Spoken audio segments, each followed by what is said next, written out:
أعوذ بالله من الشيطان الرجيم بسم الله الرحمن الرحيم اللهم صل على سيدنا محمد وعلى أهله وأصحابه وسلم. As a Muslim, you should not despair of the mercy of Allah.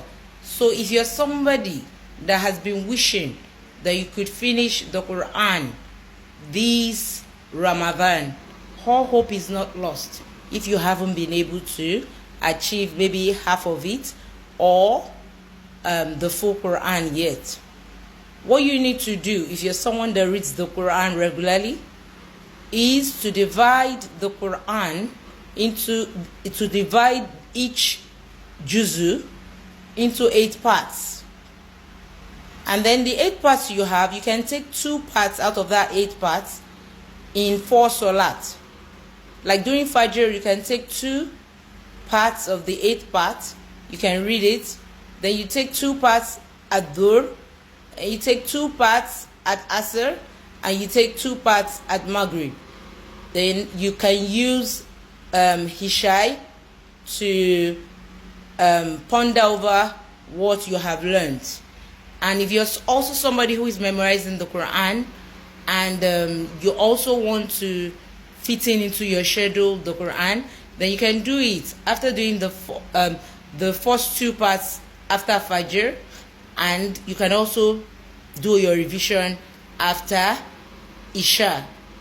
So I don't want any one of us to have a bad mind that, oh, we haven't done enough. Fine.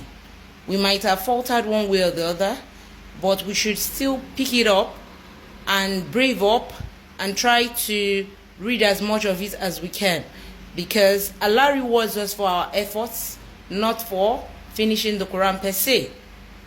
He's going to look at your sincerity with which you read the Quran and with which you apply it in your life, and the sincerity with which you try as much as possible to adhere to reading the Quran.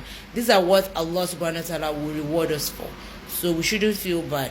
May Allah subhanahu wa ta'ala in His infinite mercies help us to engage in reading and pondering on the Quran much this Ramadan. And as for those who do not know how to read the Quran, you can pick up any Quran in your language and read in the language that you understand.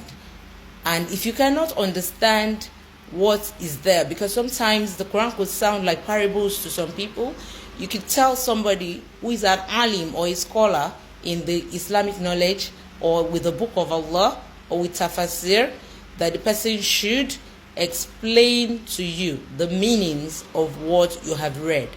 So it's good to engage in circles where Quran is being remembered regularly this Ramadan. May Allah subhanahu wa ta'ala accept it all for us as an act of ibadah.